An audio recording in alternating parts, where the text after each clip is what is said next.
나는 100년을 훌쩍 넘긴 세월을 살며 수많은 사람을 만나고 또 수많은 관계를 보내왔다. 젊은 시절에는 사람을 판단하는 기준이 단순했다. 말이 유창한가, 겉모습이 단정한가, 혹은 나에게 얼마나 잘해주는가 같은 것들이었다. 그러나 세월이 흐르고 나서야 깨달았다. 사람의 본질은 평온할 때가 아니라 흔들릴 때 드러난다는 사실을 말이다.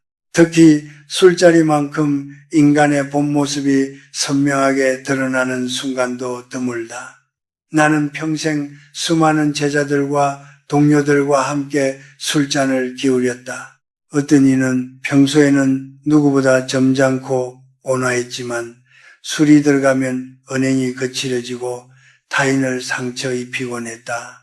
그리고 다음 날이면 늘 같은 말을 반복했다.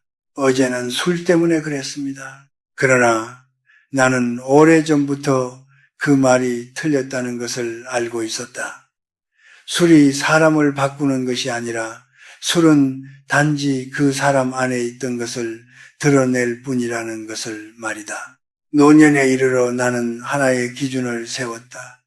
술을 마셔도 자신을 잃지 않는 사람, 그 사람은 곁에 두어도 좋다. 왜냐하면 그것은 단순한 습관의 문제가 아니라 삶 전체를 관통하는 절제의 문제이기 때문이다.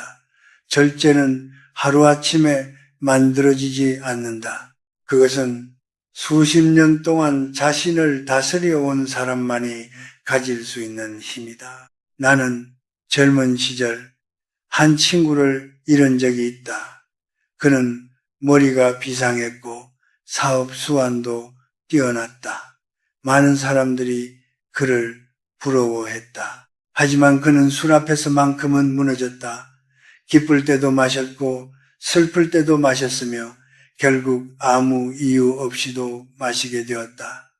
어느 날 그는 나에게 이런 말을 했다. 나는 술이 없으면 견딜 수가 없다. 그 말을 듣는 순간 나는 직감했다.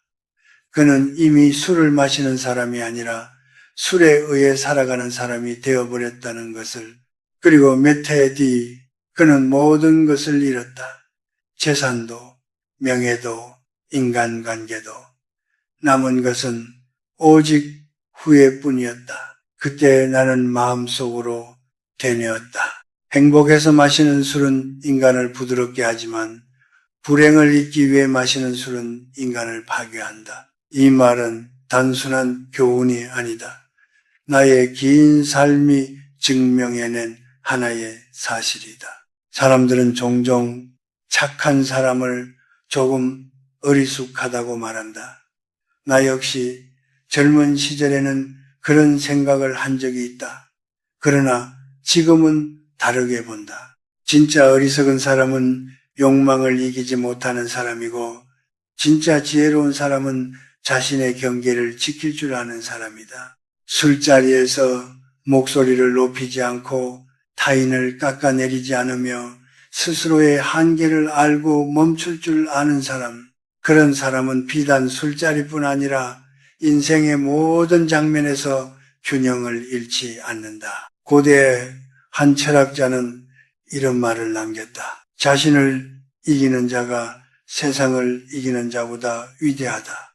나는 이 말을 100년을 살며 수없이 확인했다. 세상을 이긴 사람은 많았지만 자신을 이긴 사람은 드물었다. 그리고 끝까지 존경받는 사람은 언제나 후자였다. 그러니 그대에게 말해주고 싶다. 누군가와 가까워지고 싶다면 그 사람의 화려한 말보다 그 사람이 흔들리는 순간을 보라. 특히 술자리에서의 모습은 그 사람의 축소판과도 같다. 그곳에서 절제하는 사람은 인생에서도 절제한다. 그리고 이것 하나는 반드시 기억하라. 술이 없어도 이미 충분히 행복한 사람만이 술을 즐길 자격이 있다. 그렇지 않다면 그 술은 언젠가 그 사람을 삼킬 것이다. 나는 너무 늦게 이 사실을 깨달았고 그 대가로 많은 사람을 잃었다. 그래서 지금 이 말을 남긴다. 당신만큼은 더 늦기 전에 알기를 바라는 마음에서 말이다. 100년이 넘는 시간을 살며 내가 가장 크게 후회한 순간들은 무언가를 몰라서가 아니라 아는 척을 했던 순간들이었다. 젊은 시절에 나는 늘 똑똑해 보이고 싶었다. 학문을 하는 사람으로서 남들보다 더 많이 알고 있다는 것을 증명하고 싶었던 것이다. 그러나 아이러니하게도 그 마음이 나를 가장 어리석게 만들었다. 나는 한때 제자들 앞에서 모르는 질문을 받으면 솔직하게 모르겠다라고 말하지 못했다. 대신 얼버무리거나 대충 아는 지식으로 포장해 답을 내놓곤 했다. 그 순간에는 체면을 지킨 것 같았지만 시간이 지나고 나서야 알게 되었다. 그날 나는 제자들에게 지식을 가르친 것이 아니라 허영을 가르쳤다는 것을, 진정으로 배운 사람은 모르는 것을 숨기지 않는다. 오히려 모른다는 사실을 기꺼이 드러낸다. 왜냐하면 그것이 배움의 시작이기 때문이다. 나는 늦은 나이에야 비로소 이해했다. 나는 아무것도 모른다는 것을 안다 라는 말의 깊이를 말이다. 이 말은 겸손한 표현이 아니라 지혜의 출발점이다. 자신이 어디까지 알고 있고 어디서부터 모르는지를 정확히 아는 사람만이 진짜로 성장할 수 있기 때문이다. 노년에 이르러 돌아보니 내 곁에 오래 남은 사람들은 하나같이 이런 특징을 가지고 있었다. 모르면 모른다고 말할 줄 아는 사람들. 그리고 그 말 뒤에 부끄러움이 아니라 오히려 담담한 평온함이 있는 사람들이었다. 그런 사람과 함께 있으면 이상하게 마음이 편안해진다. 서로를 속일 필요가 없기 때문이다. 반대로 무엇이든 다 아는 척하는 사람과 함께 있으면 시간이 지날수록 피로가 쌓인다.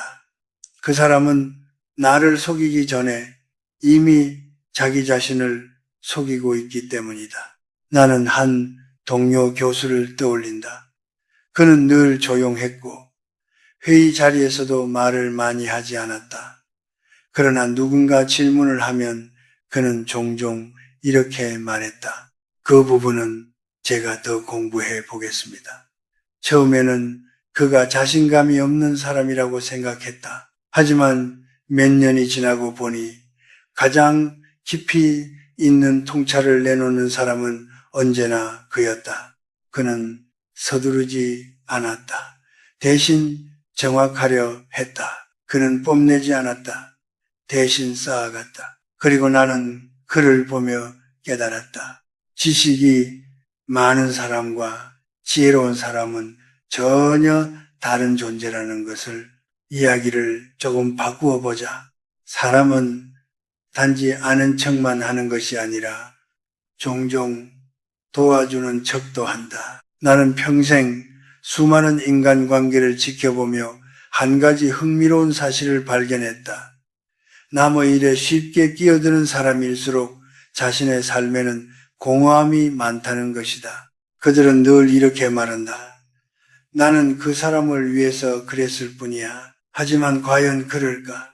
노년에 이르러 나는 조금 더 솔직해졌다. 대부분의 경우 그 행동은 타인을 위한 것이 아니라 자기 자신을 위한 것이었다. 누군가를 돕는다는 명분 아래 자신의 존재 가치를 확인하려는 욕망이 숨어 있었던 것이다. 나는 한 가족의 이야기를 기억한다. 한 어머니가 있었다. 그녀는 자식의 삶에 깊이 개입했다. 진로를 결정할 때도, 인간관계를 선택할 때도, 심지어 사소한 일상까지도 모두 간섭했다.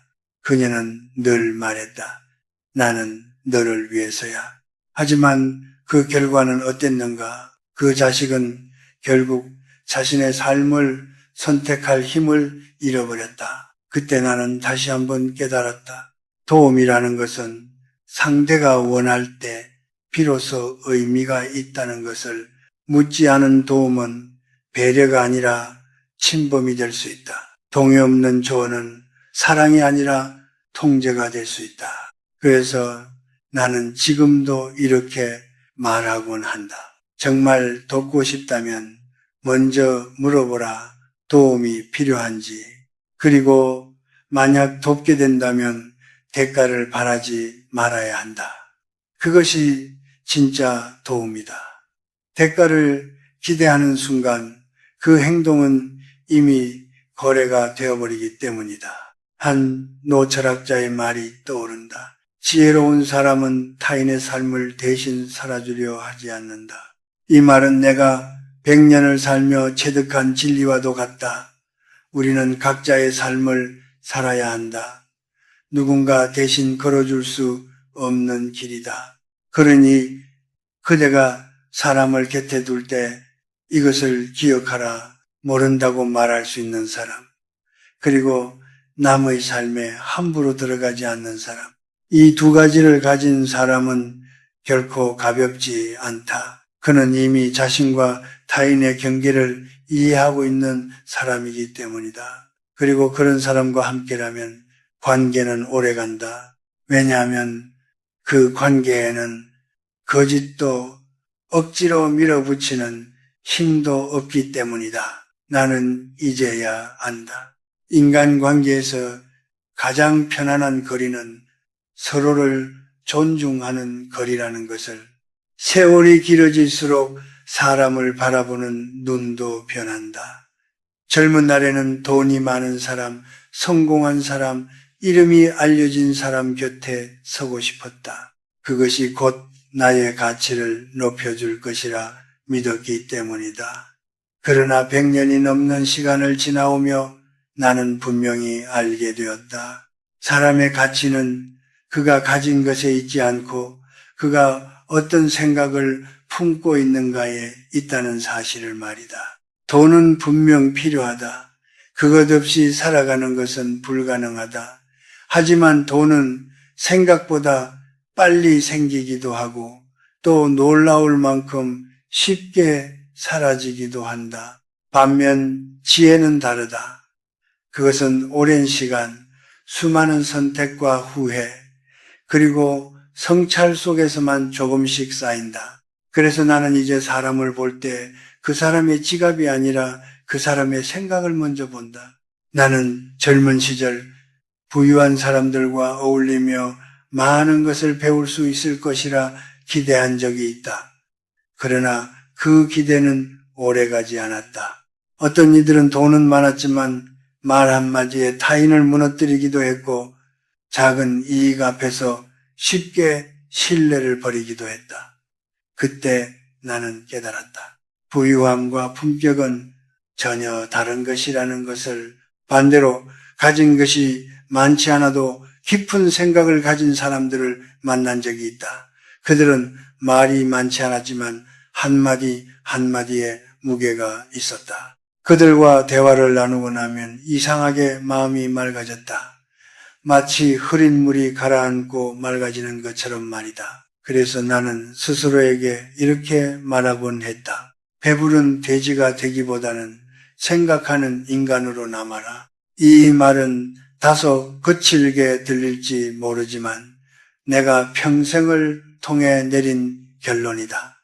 풍요로움이 반드시 행복을 보장하지는 않는다. 그러나 깊이 있는 생각은 언제나 인간을 단단하게 만든다. 그리고 인간관계에서 또 하나 중요한 것이 있다. 바로 말이다. 나는 수많은 관계가 말 한마디로 시작되고 또 말 한마디로 무너지는 것을 보아왔다. 특히 보이지 않는 곳에서 오가는 말, 즉 험담과 가십은 생각보다 훨씬 큰 힘을 가지고 있다. 사람들은 종종 가볍게 생각한다. 이 정도 이야기는 괜찮겠지. 하지만 나는 단언할 수 있다. 그런 말들이 모여 결국 한 사람의 삶을 흔들기도 한다는 것을 오래전 한 조직에서 있었던 일이다. 한 사람에 대한 작은 오해가 있었다. 그것은 단지 확인되지 않은 이야기였을 뿐이었다. 그러나 그 이야기는 사람들의 입을 그치며 점점 더 부풀려졌다. 그리고 결국 그 사람은 아무것도 하지 않았음에도 불구하고 조직을 떠나야 했다. 나중에 진실이 밝혀졌지만 이미 늦은 뒤였다. 떠난 사람은 돌아오지 않았고 남은 사람들은 그저 침묵할 뿐이었다. 그때 나는 깊이 생각했다. 사람을 죽이는 것은 칼이 아니라 말일 수도 있겠구나. 현대에 들어서 이 현상은 더 심해졌다. 통계에 따르면 온라인에서 퍼지는 잘못된 정보나 소문은 사실보다 몇 배 빠르게 확산된다고 한다. 특히 부정적인 이야기는 긍정적인 이야기보다 훨씬 더 멀리, 더 빠르게 퍼진다. 이것은 인간의 본성과도 관련이 있다. 우리는 본능적으로 자극적인 이야기에 끌리기 때문이다. 하지만 그 결과는 늘 비슷하다. 누군가는 상처를 입고 누군가는 관계를 잃는다. 그래서 나는 늘 제자들에게 말했다. 칭찬은 천천히 가지만 험담은 날개를 달고 날아간다. 그리고 더 중요한 것은 그 말이 결국 다시 나에게 돌아온다는 사실이다. 말은 공기 중에 흩어지는 것이 아니다. 그것은 누군가의 기억 속에 남고 또 다른 사람에게 전달된다. 그리고 어느 순간 나를 평가하는 기준이 되어 돌아온다. 나는 노년에 이르러 입을 더욱 조심하게 되었다. 말을 아끼는 것이 지혜라는 것을 알았기 때문이다. 꼭 해야 할 말이라면 상대가 없는 자리에서도 할 수 있는 말만 하려고 노력했다. 이것은 생각보다 어려운 일이다. 그러나 이것을 지키는 사람은 신뢰를 얻는다. 그리고 인간관계에서 신뢰만큼 중요한 것은 없다. 한 철학자의 말이 떠오른다. 인격은 그 사람이 없는 자리에서 어떻게 말해지는가로 드러난다. 나는 이 말을 평생 동안 수없이 되새겼다. 그리고 이제는 확신한다. 좋은 사람과의 관계는 결국 말에서 시작되고 말로 완성된다는 것을. 그러니 그대가 사람을 가까이 두고 싶다면 돈이 아니라 지혜를 보라. 그리고 그 사람이 어떤 말을 하는지, 특히 보이지 않는 곳에서 어떤 말을 하는지를 살펴보라. 그것이 그 사람의 진짜 모습이다. 나는 너무 많은 관계가 가벼운 말 때문에 무너지는 것을 보았다. 그래서 지금 이 말을 남긴다. 말은 단순한 소리가 아니다. 그것은 그 사람의 인격이 담긴 그릇이다. 그리고 그 그릇은 언젠가 반드시 드러난다. 사람은 나이가 들수록 더 많이 가지려 한다.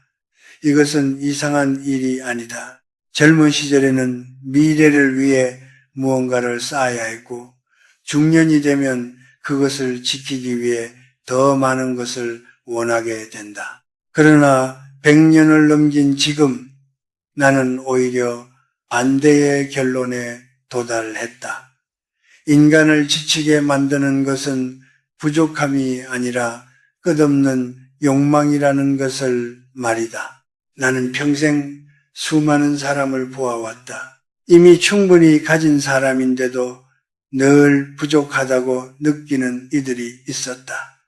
더 좋은 집, 더 많은 돈, 더 높은 자리, 그것을 손에 넣어도 잠시뿐이었다. 곧 다시 새로운 갈증이 시작되었다.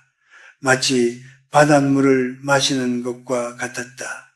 마실수록 갈증은 더 심해졌다. 그래서 나는 어느 순간부터 이런 생각을 하게 되었다. 만족할 줄 아는 사람만이 진짜 부자다. 이 말은 단순한 위로가 아니다.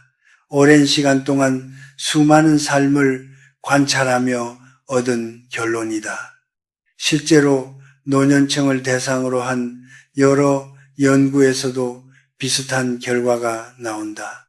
일정 수준 이상의 물질적 안정이 확보된 이후에는 행복을 결정짓는 요소가 돈이 아니라 관계와 마음의 평온이라는 것이다. 나는 노년에 이르러 가진 것을 줄이기 시작했다. 물건을 줄이고 욕심을 줄이고 필요 이상의 관계도 정리했다. 처음에는 허전했다. 그러나 시간이 지나자 놀라운 변화가 찾아왔다. 마음이 가벼워졌고 하루하루가 이전보다 더 선명하게 느껴졌다. 그때 나는 깨달았다. 우리는 더 많이 가져서 행복해지는 것이 아니라 덜 집착할 때 비로소 자유로워진다는 것을, 그리고 이와 깊이 연결된 덕목이 있다. 바로 겸손이다. 젊은 시절 나는 종종 자신의 성과를 자랑하는 사람들을 보며 부러움을 느낀 적이 있다. 그들은 자신감 있어 보였고 많은 사람들의 관심을 받았다. 그러나 세월이 흐르며 나는 또 하나의 사실을 보게 되었다. 끊임없이 자신을 드러내는 사람은 결국 그만큼 쉽게 무너지기도 한다는 것을, 자랑은 순간의 박수를 얻을 수는 있다. 하지만 오래 지속되는 존경을 만들어주지는 않는다. 나는 한 기업가를 기억한다. 그는 큰 성공을 이루었고 어디서든 자신의 업적을 이야기했다. 사람들은 처음에는 감탄했다. 하지만 시간이 지날수록 그의 이야기는 점점 사람들을 지치게 만들었다. 결국 그의 주변에는 사람이 줄어들었다. 반대로 조용히 자신의 일을 해온 한 장인을 알고 있다. 그는 평생 자신의 기술을 다듬었지만 스스로를 내세우지 않았다. 그러나 그의 이름은 자연스럽게 사람들 사이에 퍼졌다. 사람들은 그를 찾아왔고 그를 존중했다. 그 차이는 무엇이었을까? 나는 그것이 겸손이라고 생각한다. 겸손은 자신을 낮추는 것이 아니다. 오히려 자신을 제대로 알고 있는 사람만이 가질 수 있는 태도다. 자신이 무엇을 알고 있고 무엇을 모르는지, 무엇을 이루었고 아직 무엇이 부족한지를 정확히 아는 사람. 그런 사람은 굳이 자신을 과시할 필요가 없다. 나는 오래전 이런 문장을 적어둔 적이 있다. 물은 높은 곳에 머무르지 않고 낮은 곳으로 흐른다. 세월이 흐를수록 이 말이 더욱 마음에 와 닿는다. 진정한 미덕은 높은 자리에 머무르려는 사람에게는 오래 머물지 않는다. 오히려 스스로 낮아지려는 사람에게 자연스럽게 깃든다. 노년에 접어들며 나는 많은 것을 내려놓았다. 과거의 영광도, 자랑하고 싶은 순간들도, 그리고 그 자리에 남은 것은 조용한 평온이었다. 사람들은 종종 과거를 자랑한다. 나는 예전에로 시작하는 이야기들 말이다.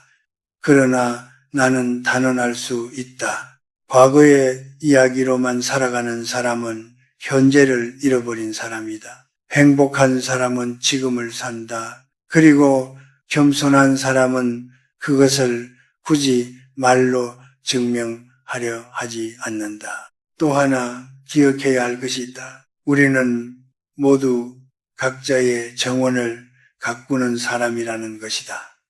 어떤 이는 화려한 꽃을 자랑하고 어떤 이는 묵묵히 뿌리를 키운다. 그러나 시간이 지나면 알게 된다. 진짜 아름다운 정원은 말이 아니라 결과로 증명된다는 것을. 나는 이제 사람을 볼 때 그 사람이 무엇을 말하는가 보다 무엇을 쌓아왔는가를 본다. 그리고 무엇보다 그 사람이 얼마나 조용히 살아갈 수 있는지를 본다. 그대에게도 말해주고 싶다. 많이 가지려 하지 말고 충분함을 느껴라. 높아지려 하지 말고 단단해져라. 그렇게 살아가는 사람 곁에는 언제나 평온이 머문다. 그리고 그 평온이야말로 긴 인생 끝에 남는 가장 큰 재산이다. 100년을 넘는 시간을 지나오며 나는 결국 한 가지 질문으로 돌아오게 되었다. 내 곁에 끝까지 남는 사람은 어떤 사람인가? 처음에는 나를 좋아해주는 사람이라고 생각했다. 나를 칭찬해주고 나의 말에 동의해주는 사람들, 그런 사람들과 함께 있으면 마음이 편안했고 스스로도 괜찮은 사람인 것처럼 느껴졌다.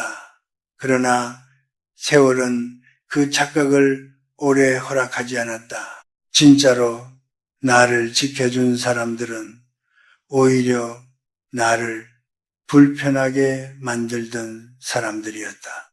나는 한 제자를 떠올린다. 그는 늘 조심스럽게 나에게 의견을 말했다. 그리고 때로는 내 생각을 정면으로 반박하기도 했다. 처음에는 마음이 상하기도 했다. 저 젊은 친구가 감히 라는 생각이 들었던 적도 있었다. 그러나 시간이 흐르며 나는 깨달았다. 그는 나를 공격한 것이 아니라 나를 지키고 있었던 것이다. 그는 내가 틀린 길로 가지 않도록 붙잡아준 사람이었다. 사람은 누구나 자신에게 유리한 말만 듣고 싶어 한다. 이것은 나이가 들어도 크게 달라지지 않는다. 오히려 나이가 들수록 주변 사람들은 더 이상 솔직한 말을 하지 않게 된다. 관계가 깨질까 두려워서다. 그래서 노년에는 점점 더 위험해진다. 잘못을 지적해 줄 사람이 사라지기 때문이다. 나는 이 점이 가장 두려웠다. 그래서 일부러 나에게 쓴소리를 해줄 수 있는 사람을 곁에 두려고 노력했다.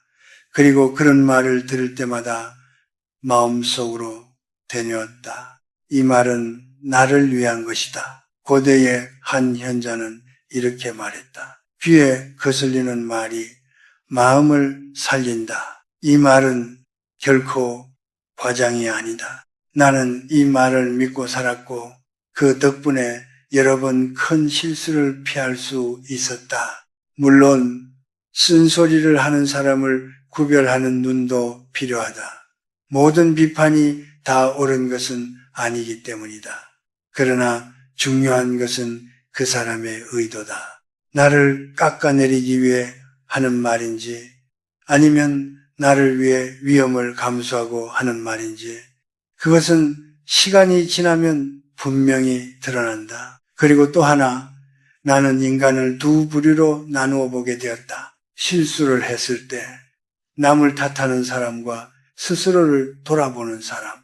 나는 수없이 많은 실패를 겪었다. 연구에서도 인간관계에서도 선택에서도. 그러나 그때마다 나를 살린 것은 단 하나였다. 바로 반성이었다. 반성은 과거에 머무르는 것이 아니다. 오히려 미래로 나아가기 위한 준비다. 어떤 사람들은 늘 이렇게 말한다. 어쩔 수 없어서 내 잘못이 아니야. 그 말은 순간적으로는 마음을 편하게 해줄지 모르지만 결국 그 사람을 같은 자리에서 멈추게 만든다. 반대로 자신의 잘못을 인정하는 사람은 고통스럽다. 자존심이 상하고 마음이 무너질 수도 있다. 그러나 바로 그 지점에서 사람이 달라진다. 나는 실제로 이런 두 사람을 오랜 시간 지켜본 적이 있다. 같은 실수를 한 두 사람이 있었다. 한 사람은 끝까지 변명을 했다. 그리고 몇 년 뒤 그는 같은 실수를 반복했다. 다른 한 사람은 조용히 자신의 잘못을 인정했다. 그리고 다시는 같은 실수를 하지 않기 위해 스스로를 바꾸었다. 10년이 지난 뒤 두 사람의 삶은 완전히 달라져 있었다. 그때 나는 확신하게 되었다. 인생은 재능보다 태도가 결정한다는 것을. 그리고 마지막으로 남는 질문이 있다. 책임을 질 줄 아는가? 지혜로운 사람은 모든 일을 자신에게서 찾는다. 반면 어리석은 사람은 늘 외부에서 원인을 찾는다. 환경 탓, 사람 탓, 운 탓. 그렇게 살아가면 잠시 마음은 편할지 몰라도 인생은 결코 나아지지 않는다. 나는 이제 이렇게 생각한다. 내 곁에 어떤 사람이 있는지는 결국 내가 어떤 사람인가를 보여주는 결과라고. 내 주변에 책임을 회피하는 사람이 많다면 그것은 어쩌면 나 역시 책임을 회피하며 살아왔기 때문일지도 모른다. 그래서 나는 늦은 나이에 스스로를 바꾸기로 했다. 남을 탓하기 전에 먼저 나를 돌아보는 삶으로. 그 변화는 느렸지만 분명했다. 그리고 그때부터 내 곁에 남는 사람들도 달라지기 시작했다. 이제 마지막으로 긴 삶을 지나오며 얻은 한 문장을 남기고 싶다. 좋은 친구란 나를 편하게 해주는 사람이 아니라 나를 바르게 만들어주는 사람이다. 그대의 곁에는 어떤 사람이 있는가? 그리고 그대는 누군가에게 그런 사람이 되고 있는가? 이 질문을 마음에 담고 살아간다면 인생의 끝자락에서 후회는 훨씬 줄어들 것이다. 나는 그것을 너무 늦은 나이에 배웠다. 그래서 지금 이 이야기를 남긴다. 당신만큼은 조금 더 이르게 알기를 바라는 마음으로.